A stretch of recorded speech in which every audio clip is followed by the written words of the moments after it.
Тема грузинская, она достаточно насыщена была вообще вот последние дни. Я не знаю, может, возможно, это вот связано с очередной годовщиной начала войны, да, и так далее, или событиями там 8 августа там, войны. Но, тем не менее, вот эта дискуссия вокруг конфликта в Грузии, она как бы находится, такое ощущение, в таком тренде. Не самом главном тренде, но тем не менее вот как бы на слуху находится. И бывший госминистр Грузии Гия Барамидзе дал интервью одному YouTube-каналу грузинскому, и где в этом интервью он как бы заявил о том, что во время войны он был участником с грузинской стороны комиссии по обмену там, пленными, беженцами и так далее, по поиску пропавших без вести, то есть с грузинской стороны там, вместе там, с Патой Закаришвили он занимался этим, с нашей стороны там Беслан Кубахия был. Ну вот как бы я как бы объясняю, кем он был во время войны. Да. И он заявил о том, что во время войны грузины фактически не брали, ну, то есть пленных не могли поменять с абхазцами кого-то, потому что у них ресурса пленных не было, потому что фактически пленных они расстреливали, абхазцев. Угу. Естественно, в Грузии поднялся скандал, и вообще была очень интересная реакция со стороны грузинских властей. Она завела на Барамидзе уголовное дело по статье «Государственная измена». Угу. То есть не по статье, там, допустим, клевета, да? Да. То есть статья, уголовная статья. Потому что он был должностным лицом, которое обладало соответствующей информацией. И он эту информацию, которая была закрытая, он ее представил в открытом режиме. Поэтому... Но, с другой стороны, это означает, что они все-таки признают, что это все скрывается. Да, но если вот сейчас... Но я вижу здесь как бы другую возможность все-таки, знаешь, война и то, что происходило во время войны, как она начиналась, как она развивалась, как закончилась и так далее, она постоянно в грузинском сообществе, она становится предметом некой конъюнктуры политической, внутриполитической конъюнктуры, не только внутриполитической, но и ориентированной на внешние круги. И очень сильно, если ты помнишь, там она начиналась как грузино-абхазская, а потом сейчас они отрицают, что это грузино-абхазский конфликт, они там считают, что это конфликт с Грузией, абхазцы там где-то... С Россией, да, абхазы там где-то постольку-поскольку, короче.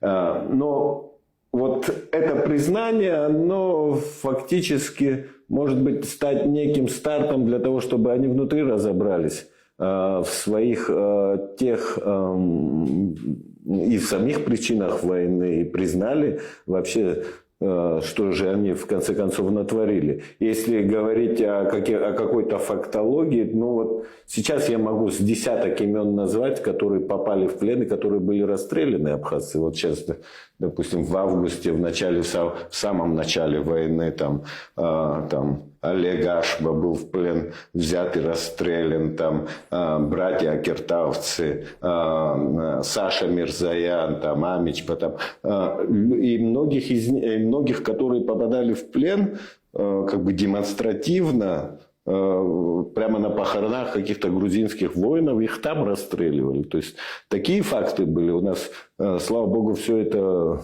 задокументировано, там есть и белая книга, и Генпрокуратура в свое время все это фиксировала и так далее. И если в грузинском обществе хотят разобраться, что и как было, да, то есть эти документы, в принципе, ничего не стоит показать. Там имена, фамилии, когда их взяли в плен, когда расстреляли, все это задокументировано. И я думаю, вот это стало бы, наверное, такой отправной точкой к какому-то поиску разрешения, наверное, конфликта. Понятно, что конфликт слишком глобален, но нужны какие-то шаги, если они хотят разобраться, от чего там произошла эта война и как она проистекала, то, наверное, надо с этого начать. Тем более, вот есть признание высокопоставленного грузинского чиновника, который занимался конкретно проблемой пропавших без вести, обменом военнопленными и так далее. Пусть расследуют.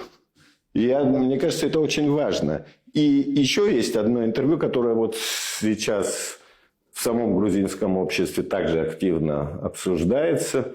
Это интервью Ники Гварамя.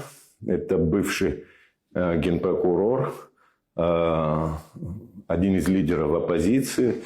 Там отсидел, вот сейчас он на свободе. И вот он, кстати, бывший сухумец, и он как бы говорит, что грузинское общество слишком как бы много говорит ушло в воспоминания, да, вот о том, вот какая Абхазия была, и о том, что они ее потеряли и так далее. И нужно все-таки им отказаться от этого инструментария и больше сконцентрироваться на будущем, да, то есть говорить о том, что там может быть в будущем, чем вот как бы все время там копошиться в прошлом. Мне кажется, это очень важный как бы такой посыл. Другой вопрос, что он там представляет, как это там дальше будет развиваться, но тем не менее, если он говорит о том, что нужно там абхазам показать, он как бы со своей точки зрения, там он говорит, вот абхазам надо показать, что вот движение к Евросоюзу, и что в Евросоюзе им будет там комфортно. Я думаю, первые шаги начинаются с того, что доверие, да, если речь идет о доверии, то, наверное, опять же, вот этот злосчастный закон об оккупации, который нас во всем ограничивает, да, и вот, наверное, вот это надо снимать. Если вы хотите, с другой стороны, там...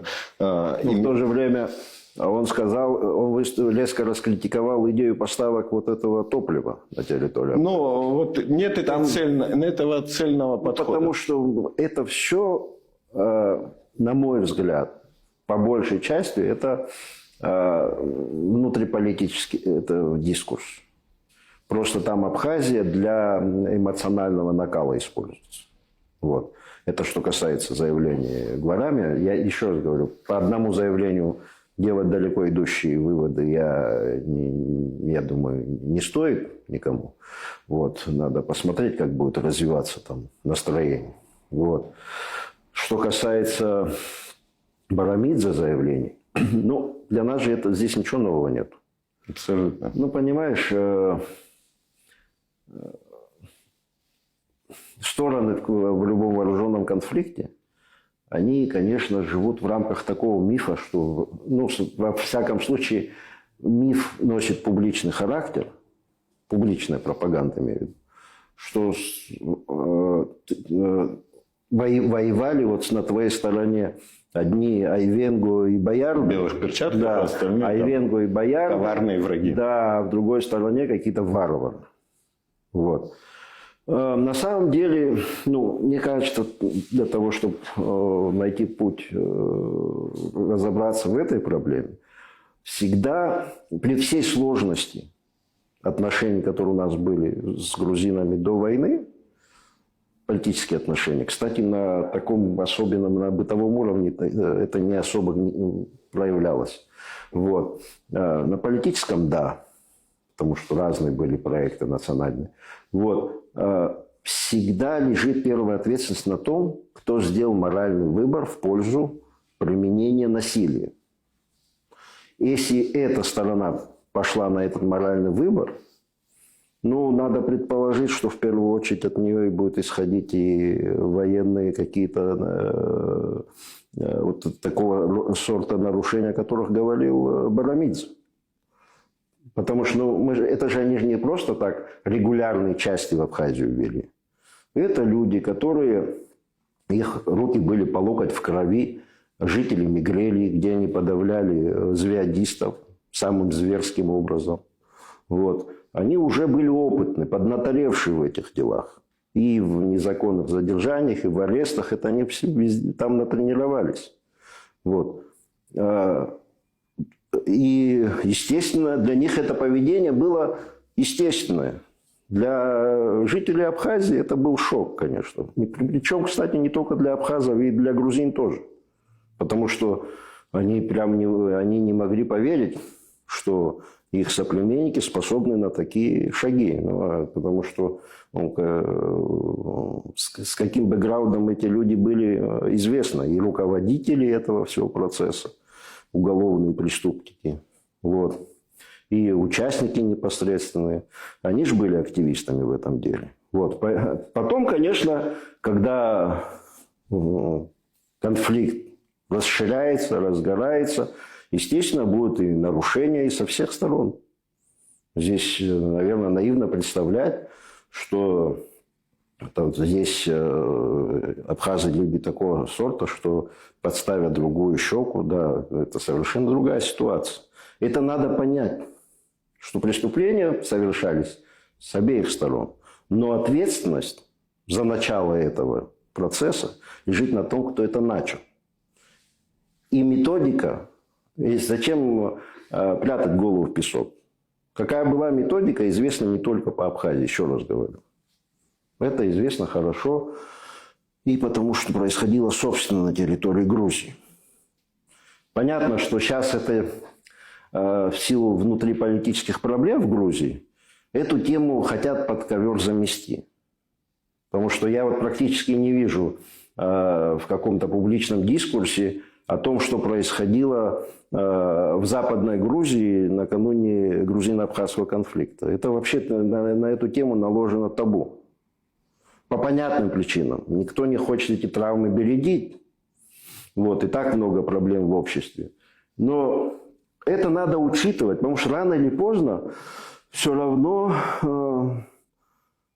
история, она всегда будет возвращаться в самых каких-то своих темных проявлениях, если мы ее будем изучать в каком-то отбеленном таком виде. Вот, мы должны в полной мере эту историю знать. Вот. Ну, что касается, пожалуй, это все, наверное, что я по этому поводу хотел сказать. Да, у нас очень тяжелый фон, конечно. И все-таки есть иногда проблески того, что люди пытаются с другой стороны посмотреть на проблему. Это и с властной стороны происходит. Вот мы же не можем, допустим, выступает премьер-министр Грузии Колбахидзе. Мы же, наверное, не ожидаем, что он нам скажет, что какие молодцы, мы независимость хотим признать Абхазии и так далее. Но у него там прозвучала фраза о восстановлении мер доверия. Это очень важный шаг. Появляются изредка какие-то статьи, которые дают более-менее объективный взгляд и на историю наших взаимоотношений с древних времен, и по поводу вот этой пресловутой отравляющей мозги уже многих поколений лженаучной теории Инга-Роква. Грузины тоже пишут. Конечно, это на фоне вот этого всего погромных всяких там писаний редко, но все-таки это появляется. То есть какие-то проблески надежды в этом смысле есть, что произойдет осознание. Нам тоже какие-то свои нужно сделать выводы вот, по нашей политике. Вот, допустим, по Гальскому району. Это необходимо нам будет сделать. Но, понимаешь, трудно на таком уровне доверия, как у нас сейчас, любой шаг навстречу воспринимается как создание с необоснованных преимуществ для оппонентов. Вот. Поэтому я не верю в какие-то большие решения. Вот. Даже не считаю продуктивным обсуждать какие-то большие вопросы. А вот такие точечные вещи, связанные с транспортом, связью, гуманитарными вопросами, пересечения в ту и другую сторону границы людьми и грузами, мне кажется, это как раз способствовало бы созданию базовых каких-то условий для диалога.